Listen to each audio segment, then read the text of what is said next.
house we bought has a massive koi pond in the backyard. That's exciting. Massive. Yeah. I'm not joking when I say it's almost as big as massive. Big massive. So we have to go there every day to feed the fish. The water temperatures dropped, so now last night was the first night we didn't actually have to feed them. But Because they're all dead. once the temperature drops to 50, apparently you just don't feed them. Like, are you sure? Yeah. Because apparently the guy buys like the master service agreement. It's like major. They come out every 2 weeks, clean it, train flowers and all this crap. And it's like $10,000 a year. So it's not gonna be around long. What? Yeah. But we painted the house, took up some carpet, put down hardwood floors. They finished sanding it today. So we just go over there every day and check the progress. Painted the cabinets, good at the backsplash. I don't remember if you told me where is the house. Brixworth. Oh, yeah, you did tell me that. Yeah. It's got an unbelievable view in the backyard. Have you been in Brixworth? Yeah. So there's Brixworth Boulevard, which is the old neighborhood, and then Blackstone, I think, which is the new neighborhood. But if you go up Brixworth, go all the way up to the top. It's one of those up there, but it overlooks the water, overlooks the mountains. It's really, really beautiful view. Does it go all the way up to like the cul-de-sac at the top? Right. Are you ever like near that cul-de-sac? Yeah, pretty close. Okay. Yeah, like it's flat. Where we are, it's flat. So yeah, we live next to Jacksonville, Chelsea. Yeah. We're next to Vermont. Okay. I was like, wait, Jackson, Chelsea, okay. But I think she's open all the time. Chelsea is. Yeah, I know. Jackson's getting married this week. You know that? Yeah. Good for him. Yeah, some girl that like he knew from high school or something. And so I had lunch with him last week or 2 weeks ago, and he seems much better now than he has been for the last couple of years. Yeah. That was a kick in the pants. It was touching. Yeah, it was a kick in the pants for sure.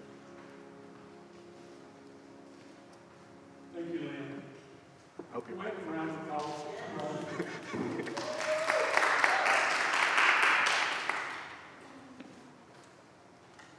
Well, welcome. My name is, for anyone that doesn't know, and it seems like most people here I do know, my name is Steve Dean, and I'm asked to welcome you on behalf of Pastor Bob Stelter to this presentation. I am the president of the council here, and as we all know, if you have those sorts of responsibilities, keeping the church going and finding ways to fund projects that are worthwhile is always a challenge, and we're always looking to members of the congregation to bring money to the church so that we can accomplish those things. If you're wondering why I'm using a microphone when you're all close enough to hear me, this is being recorded and it will appear on Faith Lutheran's YouTube channel. If you enjoy it and you want to recommend it to somebody to go watch it, I encourage you to do so. I would think everyone in this room would like to think that you could leave a legacy that represents your life here on earth in a manner that benefits other people. And it's always a challenge to understand exactly how to do that in a manner that does benefit people or benefits the church or more than your family if you're fortunate enough to be at that position. Hi, Mary.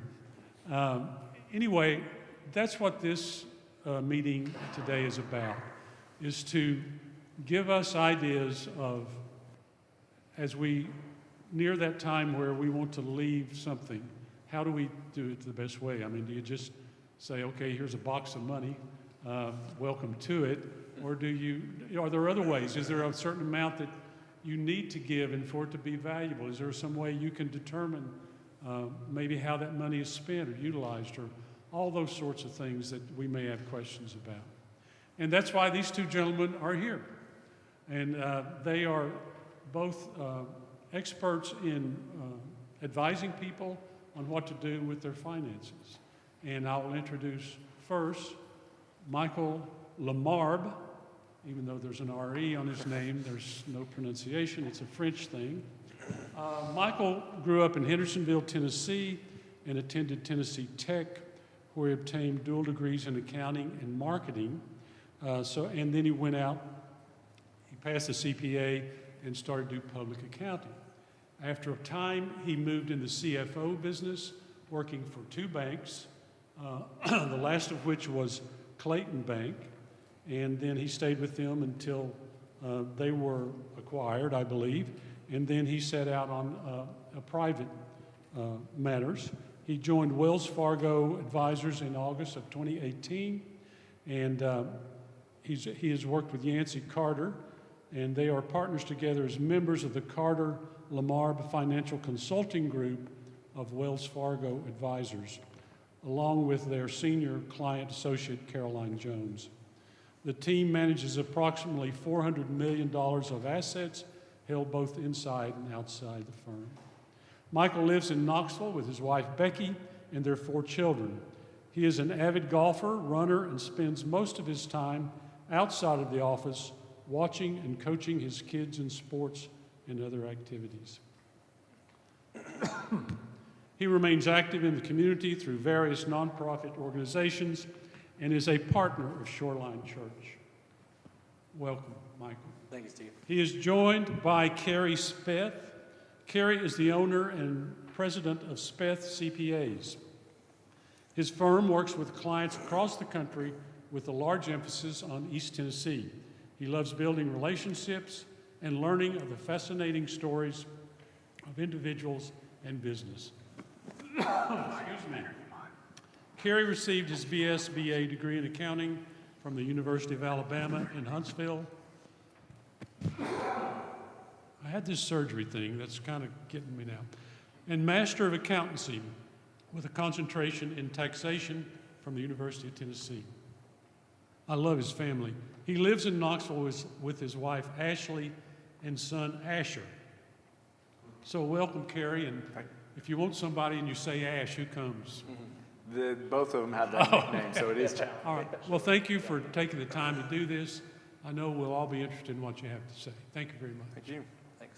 Do you want to step over that way? Yeah. Thank you, Steve, for those introductions. We appreciate being here. One of the things we talked about this with Renee, to just kind of give a little bit of backdrop, is, as Christians, we're called to support not only the local church, but also things affiliated. And so just wanted to give a little bit of background, just biblically, kind of where we start. So let's see here. All right. So again, we're called to give, and so if you go back and look, I'm just going to give a couple scriptures here. So 2 Corinthians 9:7, Proverbs 11:25, both kind of highlight just the principles of giving. If you just look at the context of the Bible as a whole, money is referred to a lot biblically. I think a lot of times we don't talk about money in church. Sometimes we separate those things. Dave Ramsey's office counts over 800 times that money's mentioned in the Bible. When you factor in wealth and possessions, it's over 2,000 times that it's mentioned. That's more than prayer and faith combined.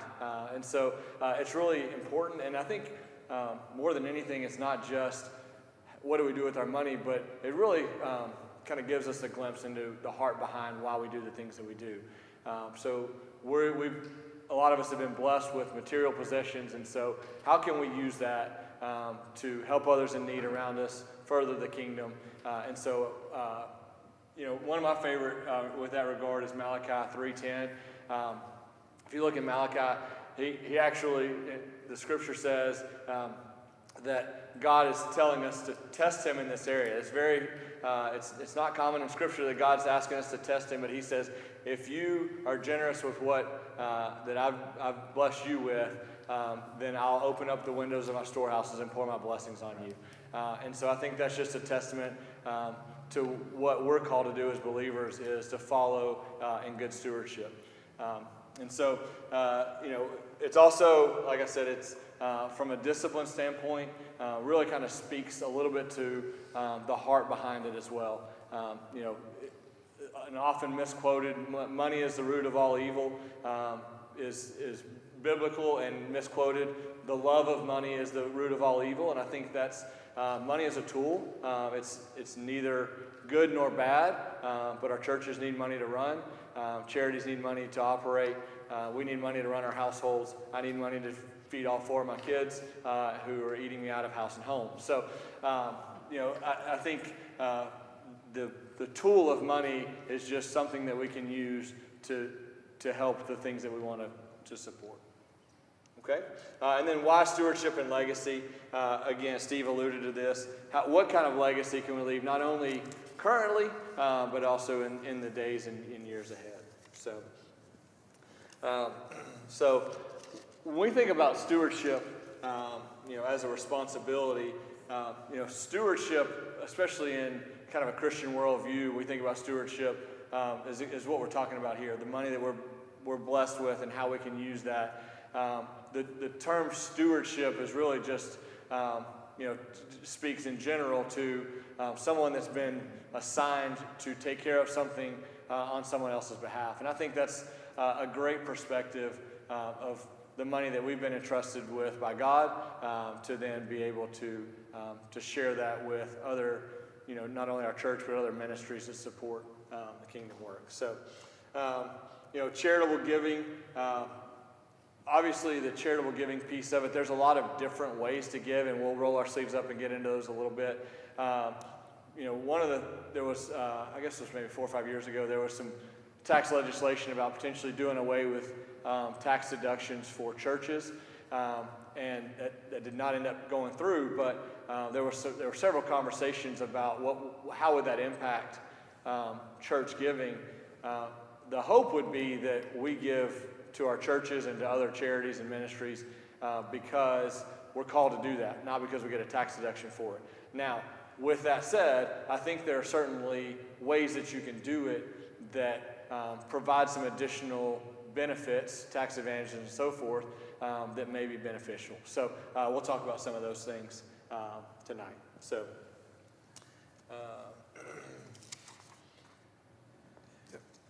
all right. Tax advantage giving vehicles. So you want to? Yes, sir. Thanks. I'll give you that. Thanks, Michael. The story of giving is so important. And each of us are called to give in our own special way. It doesn't have to be a lot. It can be a little bit. But it can be meaningful. It should be meaningful in the ways that you give. And it doesn't necessarily have to be money. It can be time and service and those types of aspects as well. So as we get into more of the nitty-gritty and the details that come from a tax perspective, to me this is where it's fun because we can get strategic about how we give. And so there's different mechanisms that we can use and take advantage of the tax code that's been written and is currently in place. And there's been some major changes to it. 2016, there's a big tax bill. July of this year, there's a big tax bill as well. So there's been a lot of changes that can, if you take advantage of it, you can be rather strategic with the way you give, and you can kind of double up or combine a couple of years worth of giving and take advantage of higher limits in the next year. So in 2016, one of the main changes to the tax code when it comes to giving was the standard deduction versus the itemized deduction. In 2015, the standard deduction for a married filing joint tax return was about $15,000, maybe $14,000 to $15,000. In 2016, the personal exemptions were eliminated from the tax return, and the standard deduction was essentially doubled. So now the standard deduction is $30,000 as opposed to $15,000 where it was before. And what we're seeing in our firm, we prepare about 800 to 1,000 tax returns a year, and we're seeing the majority of people are no longer itemizing because that standard deduction is so high. The standard deduction is so high. Itemized deduction is a combination of medical expenses if it exceeds a certain limit. Real estate taxes, sales tax. In the state of Tennessee, we don't have an income tax, so there's an IRS charge for sales tax, charitable giving, and mortgage interest. What we saw during COVID was mortgage rates dropped so much that the mortgage interest that we're seeing is very minimal. Now that's changed over the last couple of years, but over the last 3 or 4 years prior to the rising of interest we're seeing mortgage interest rates drop a lot, which makes it very difficult for people to achieve even that $15,000 limit, but specifically that $30,000 limit. And so there's strategies when it comes to giving. So in an example where you have $10,000 of mortgage interest, $3,000 of real estate taxes, $2,000 of sales tax, that's $15,000. You're halfway to the 30. If your charitable givings for the year were $15,000, you're not getting any tax advantages from those givings. You are from the feelings that you get and the help that you're supporting in the community, but from a tax standpoint, you're not getting any advantage to it. So one strategy that you can use to benefit you from a tax perspective is to double up in a given calendar year. So in that same scenario, if you gave 30 in one year and nothing in the next year, you're still giving $30,000 over that 2-year standpoint, but in that first year, you're able to get $45,000 itemized deduction, and then next year, you're going to get the $30,000 regardless because of the standard deduction. So you're able to take advantage of it a little bit and utilize the standard and itemized deductions in a manner that's more tax advantageous. But at the end of the day, you're still giving with a purpose, and you're still blessing the community with those gifts that you're giving out. Where are we at?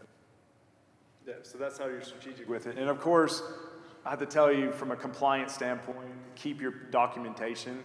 You know, if you give to the church, they're going to give you a document at the end of the year saying this is how much you donated to the church. You donate to other charities, they'll do the same thing. Those documentation is very important for if the IRS were to come and audit you, you have proof of that documentation for that purpose. There's other ways that we can be strategic with getting money out of what's called a qualified plan.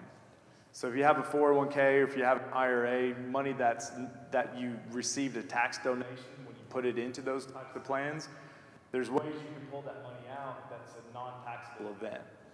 So if you're over 70 and a half, you're able to donate directly from your 401k to a qualified charity.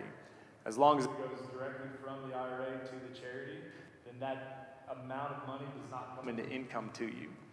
So let's say you did $15,000 let's say you pulled $15,000 out of the IRA, you would pay tax on that, you donate that money, you would get potentially an itemized deduction if you qualify for it. If you get the standard deduction either way, you're not getting the benefit of that donation. So to avoid that taxable event and avoid that $15,000 of income coming into your tax return, you donate directly to charity from the IRA and it avoids the income tax altogether. Income altogether on the tax return.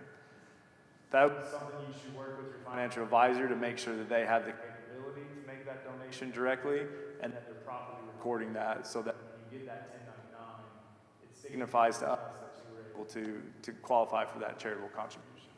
I'll just add something on that, on the qualified charitable distribution. So in the year that you turn 73, you start having to take what are called required minimum distributions, right?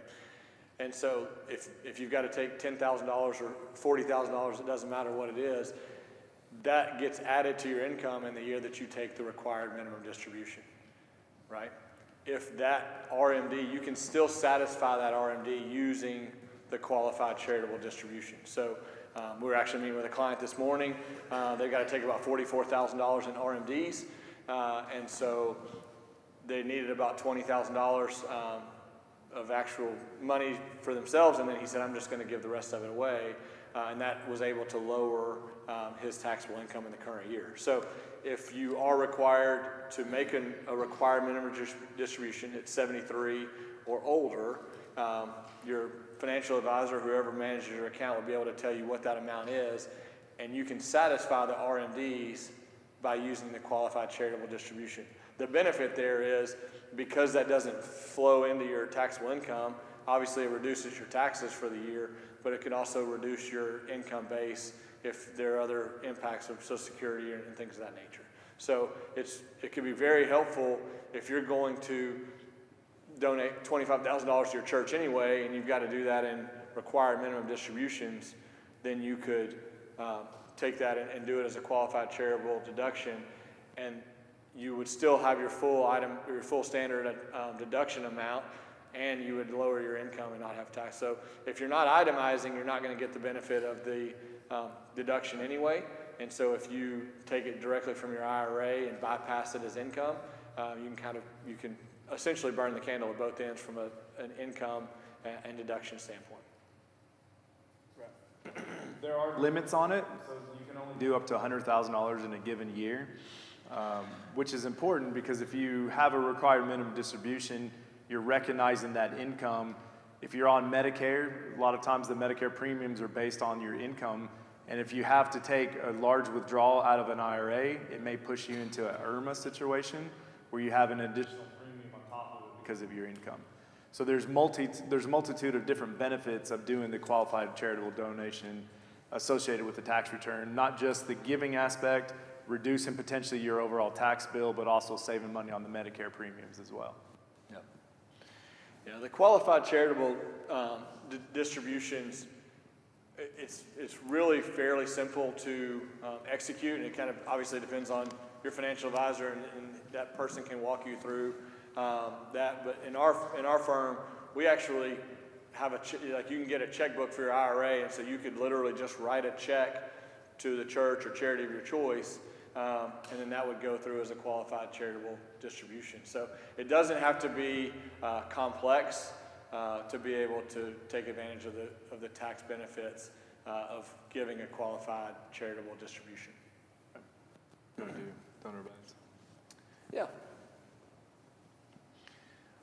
All right, so donor advised funds and appreciated assets. So just as a kind of an overarching statement, this would be typically, now we've moved away from IRAs and qualified accounts to if you have taxable money that you're going to gift. So at that point, you could use a couple different strategies to still obtain some tax advantages. One of those, a donor advised fund. The donor advised fund is essentially like a really simple way to have your own foundation, if you will. So a foundation in its core, you're able to put money into an account, and then you can make distributions out of that foundation. So with a donor advised fund, the benefit is if you put money into the donor advised fund in the current year, you get the full deduction for that amount that you put in there at that time. So let's say you're going to fund it with $50,000. This is one way to help stack donations. But if you're going to fund it with $50,000, but you want to support the food pantry or the church for $25,000 a year, then you can get the full amount in the current year, and that helps you from an itemized standpoint. And then you actually make the grants in the years that you want to make them. And when you make the grant, you don't get the deduction because you've already gotten the full deduction. But the benefit is you're able to take a bigger standard deduction or an itemized deduction in the current year, and then you can help time those out either systematically, like doing that, or you can help make those on a manual basis. So we'll use donor advised funds. We've got a client here in town that put $1 million in a donor advised fund. Every time they go to a dinner at the convention center, they make a donation out of it, and it comes out of the donor advised fund. So they're able to time it out based on when they would typically give it, but they can, when they put that chunk in there, they were able to get the deduction for that. Does that make sense? All right, so that's one way. Let me add to that real quick. Yeah, please do. Where we usually see the donor advised fund is if there's a large income item in a year, somebody sold a business, somebody really made a lot of money on one particular stock. If they come into a pile of money and they have the income offset it, another strategy is the traditional IRA versus a Roth IRA. A lot of people are trying to convert from a traditional to a Roth IRA. Of course, that's a taxable event. So if you pull $100,000 out of an IRA, maybe you pull $200,000 out, create the taxable event, but you're giving $100,000 into this donor advised fund to help reduce that income effect of pulling the money out, but you're able to make a large donation in the same year to help to kind of offset those items. The other benefit of a donor advised fund is it's a legacy builder. So you're able to leave it to your children who can then control those givings into future years as well. So not only are you getting the tax advantage up front, you're donating to charity over time as you see fit, but it also can pass down to the next generation as well. That's great. Yeah, so, as you make that lump sum and you're able to get the itemization, you can then follow it up again. You're not ready to give $100,000 in year one. You can space that out. And the donor advised funds that we use, I mean, it can be the John A. Smith Giving Fund, and so they know who it's coming from. And, you still get the credit as far as, you're a supporter of that organization. You get the tax credit all up front. Does that make sense? The other thing is appreciated assets. So if you own stock, and the stock, maybe you've owned it for a long time, maybe grandpa passed away and left you 100 shares of Apple back in 03 when nobody really knew what Apple was, and now all of a sudden you looked at your statement and you're like, oh my gosh, I've got all it, and it would be so expensive to sell it because it has a big realized gain. You can gift those appreciated shares of stock. And so if you gave a share of Apple and it was, $200 and it was only cost $5 when you bought it, instead of paying tax on $195, when you gift that, you get the deduction of the fair market value of the stock, and you don't have to pay tax on that. So we've got a client right now that's using that strategy. He's got some stock that's done very well. And so if he wants to gift to a church or to a charity, he'll say, hey, I want to give $10,000 of my stock to this church. And then instead of, because he was going to just write a check, he'll then put that check back into his investment account and buy that same stock at a higher basis. And so then when he goes to sell that stock, he's reduced his taxable event. So if you own stock, that stock has become more valuable, and it's something that you want to donate, then you can donate that, and you would avoid the capital gains tax from that appreciated stock. Does that make sense? Most organizations that I've seen, if you gift that appreciated stock, they're going to sell that. Most of the organizations are interested in being able to use the funds to support their ministry or their mission. They're not necessarily trying to make investment decisions about whether the stock's going to continue to grow or not. So don't be offended if you donate shares of appreciated Apple stock, and then as soon as the day you hand them over, they sell them. That's what the organization is going to do, because the point of what they're trying to do is to support their mission. But it is a good way for you to be able to support the organization without having to, especially if you were going to sell some stock and gift the money that way. It's a way to be able to do that.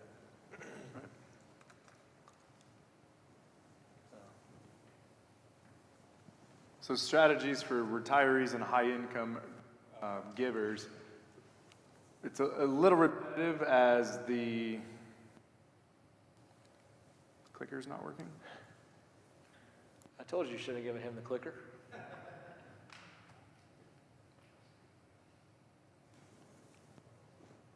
think everybody has a copy of the presentation. So the same type of rules apply, where bundling gifts is a really good opportunity to increase the level of tax advantage that you get by taking multi-years. And it doesn't have to be 2 years, it could be 3 or 4 or 5 years all at once. And then did you get it to work? Yeah, first try. You can do multiple years in 1 year, then you take the standard deduction for those next few years. That's the best way to get a tax advantage from your gifts. Pulling money out of qualified plans with a qualified charitable donation, doubling up on charitable contributions, using a donor advised fund, gifting stock. These are all ways that you can really maximize your givings from a tax standpoint. And that's my lens, right? I'm a tax guy. I think everything I think is tax, but ultimately giving to give and giving to help organizations fulfill their purpose is the point of it. If you end up not getting a tax deduction, it's not the end of the world. The church, the community, the organization needs funds to operate and take care of our community, and ultimately that should be the goal behind the gifts. But there are tax advantage ways to do those givings at the same time. Yeah, and Kerry mentioned this earlier, but from a compliance documentation standpoint, obviously you're going to want to hang on to any of the documentation. And There we go. Yeah. I wasn't there yet, but that's fine. He gets the clicker working, and all of a sudden we just fly through it here. But just hang on to those records. And the standard is you've got 7 years for an audit, so you're going to want to hang on to those records for 7 years. Right. And it's important to know when you're giving to make sure that you're giving to a 501c3. A lot of times you'll see there's a tragedy in the community, somebody will set up a GoFundMe account. Money given to a GoFundMe account are not tax deductible. Even though it's got a good cause behind it, even though it's helping a family that's had a house burned down or lost a child or something like that, GoFundMes and those are not 501c3 organizations that you get a tax deduction for. It's much better to give to a local church or the Red Cross or one of those organizations that's going to help. If you're looking for that tax deduction, if you're looking to just help somebody out, it's a different story. If you're giving goods, clothes, old furniture in the house, and you're taking that to Carm or Goodwill, make sure you get that receipt. There's a special form for non-cash donations that you have to complete on the tax return, and we need that information to know the date, what it was, the estimated value of that, because there's a separate form once you get above $250 of non-cash donations. It's also important to know there's limits on how much you can give from a tax standpoint. If you're giving cash, you can go up to 60% of your income in a given year. So if you make $100,000 and you donate $65,000, you're limited to just $60,000. That $5,000 carries forward to next year. On non-cash items, it's 30%. So if you make $100,000 and you give, maybe say you move and you sell your house and you get rid of everything in your house, and you go take that to Goodwill or Carm and it's valued at $50,000, you can only deduct up to $30,000 for that particular year, and then the remaining gets carried forward to future years. So there are some limits on how much you can actually give in a calendar year, so be cautious of that. The bigger one that we see is when people donate to non-501c3s, and unfortunately we have to tell them they don't get that deduction for that. But documentation is important. So if you give non-cash items to Goodwill or Carm, make sure you get that receipt. If you're donating stock that's appreciated, is that appreciated, then make sure that there's a paper trail associated with that. I know you'll hear commercials and things for donating your vehicle. When you donate non-cash items that have a value you may need to get an appraisal on it if it's large enough. So be cautious if you're donating a $20,000 vehicle to somebody, you may need to get some kind of documentation to make sure that you have support for if and when the IRS comes calling.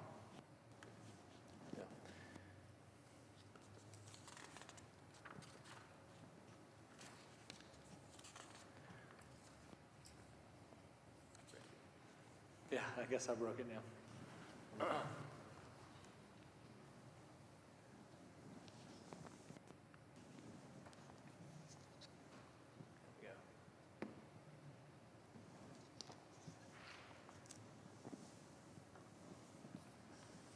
I think we've hit on all those, the deduction limits and so forth.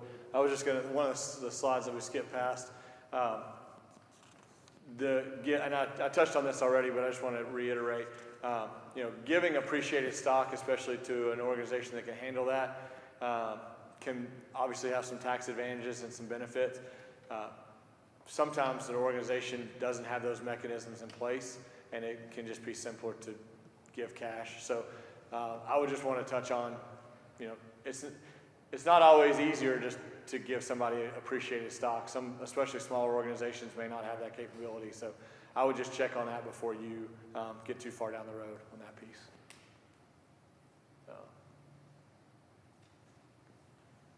All right, I think we kind of talked about these common pitfalls already. Proper documentation. One of the things we see kind of on the front end before it gets to the CPA is wanting to donate, either GoFundMe or just like, hey, my niece, her car broke down, I want to give her $10,000. That's super generous, and I say, awesome, do it.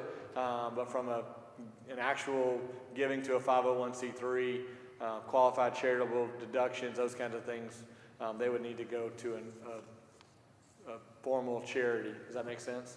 So if you've got an opportunity to bless someone with $10,000 or whatever that number is, just know that that's going to be something that's outside of deductible limits.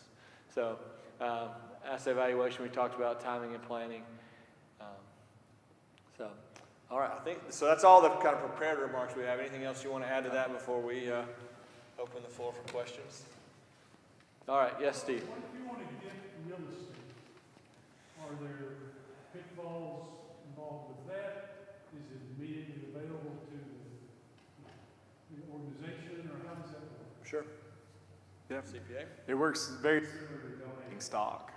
In that case, the land's or the property's not going to have a market to know what the stock trades for. So you need an appraisal, especially if it's over, if it's over a certain amount, you'll definitely want to get an appraisal to make sure that you can justify the deduction that you take. And to Michael's point a minute ago, I would make sure the organization is able to take on that type of a donation. There's a really nice house here in Knoxville, real close to Cherokee Country Club, that was donated to the university, and it was kind of locked in, and they couldn't really do a whole lot with it, but they had to maintain it year in and year out. And so eventually they were able to sell it here recently, but they were really locked into the terms of that gift for them. So I would make sure that whether you're given property or appreciated stock or even clothes, that the organization's prepared for whatever that gift looks like. Yep. And I think it would be important to know what they're going to do with the real estate too. I mean, if they're going to fire sell it, and it may not necessarily be the best way to support the organization. But if it's something where you say, hey, the food pantry needs a place to house a bunch of supplies, and I've got this warehouse, and I'd love to, then maybe they're going to use it, then that's a different animal. Right. And the donor advice funds that you talked about, you use the word foundation, but I'm understanding that you fund that all up at one time, if that's what you choose to do.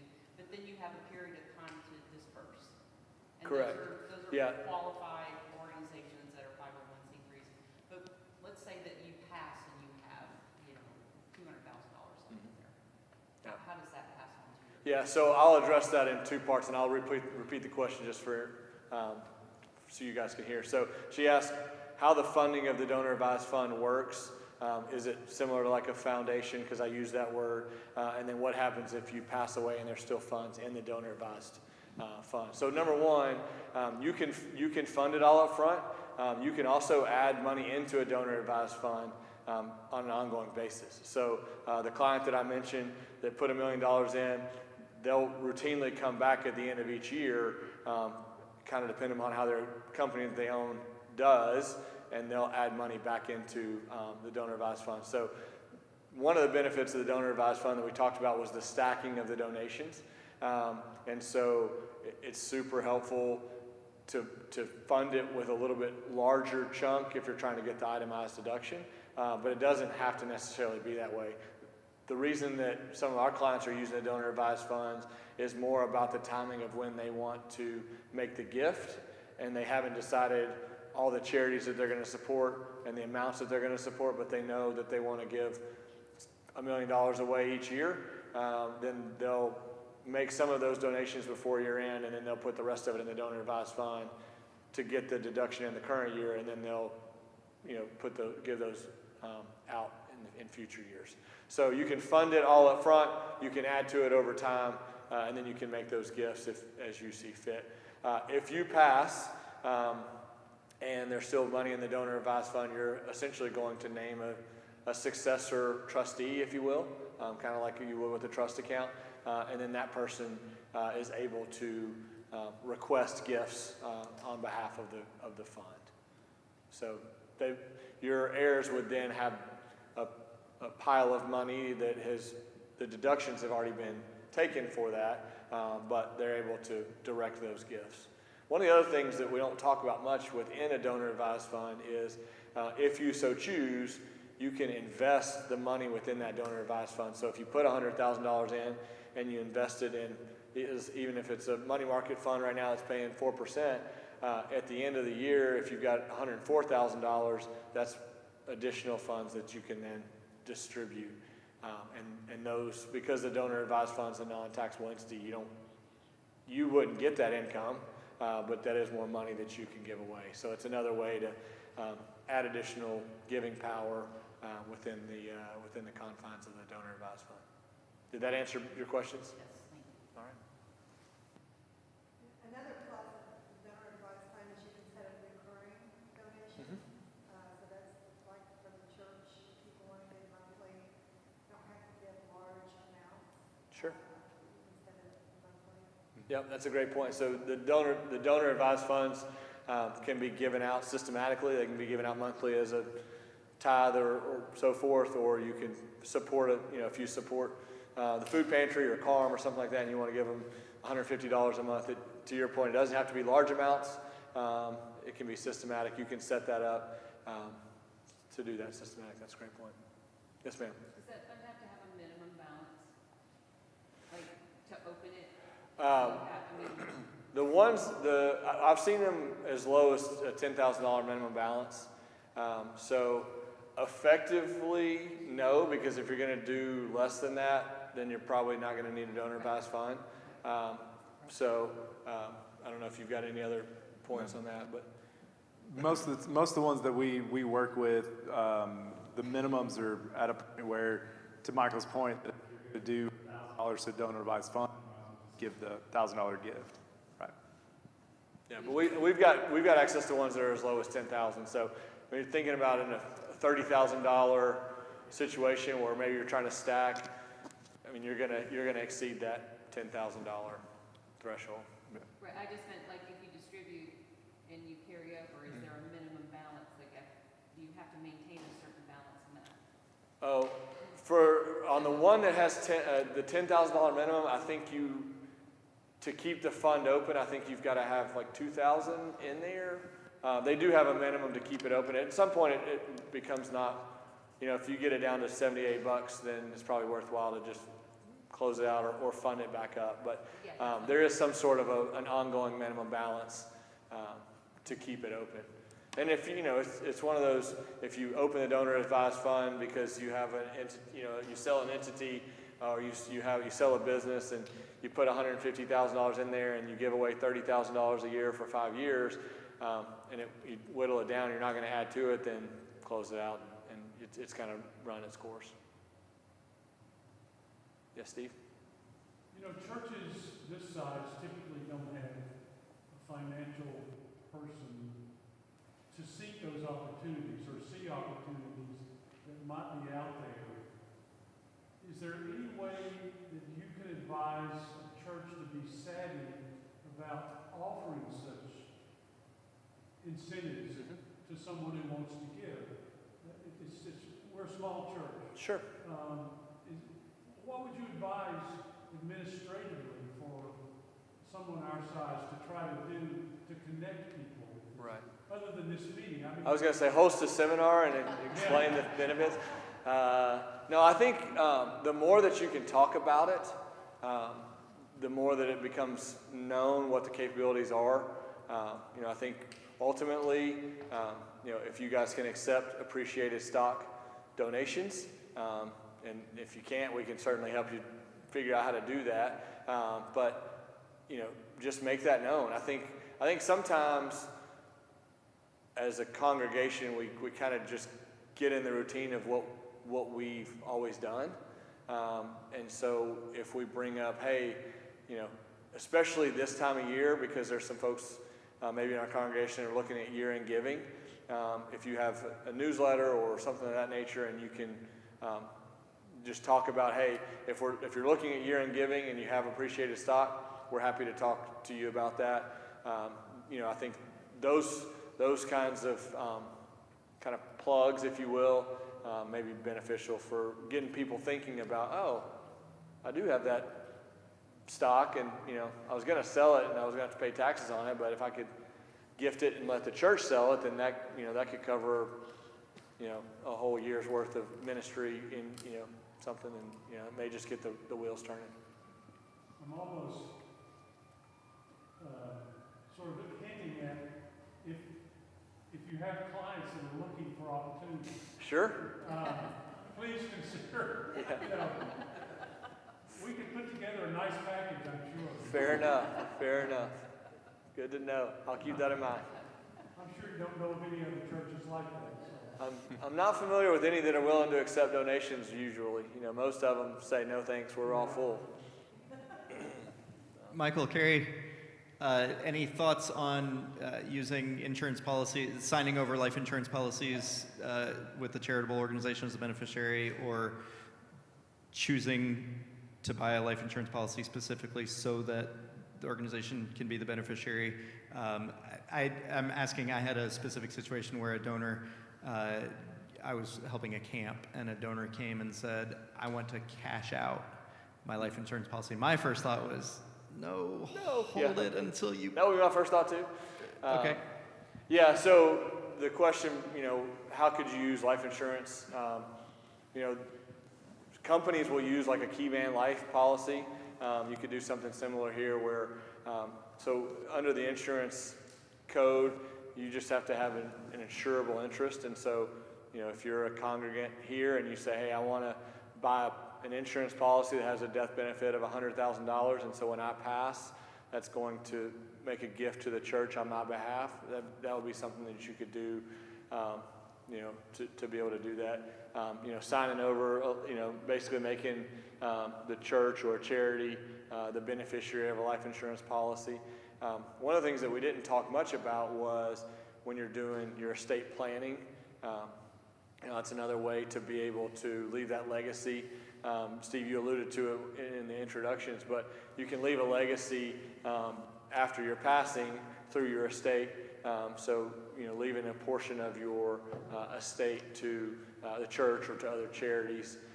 We've got clients that say, hey, we want 10% of our charity or 10% of our estate to go to this particular charity or this particular church, and then the rest of it be distributed to my kids or so forth. So it's another way that you can impactfully give, and honestly, at that point, you don't need it anymore. So maybe something to consider as well.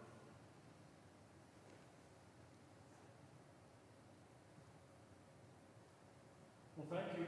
Thank you. Thank you. Appreciate it. Very helpful.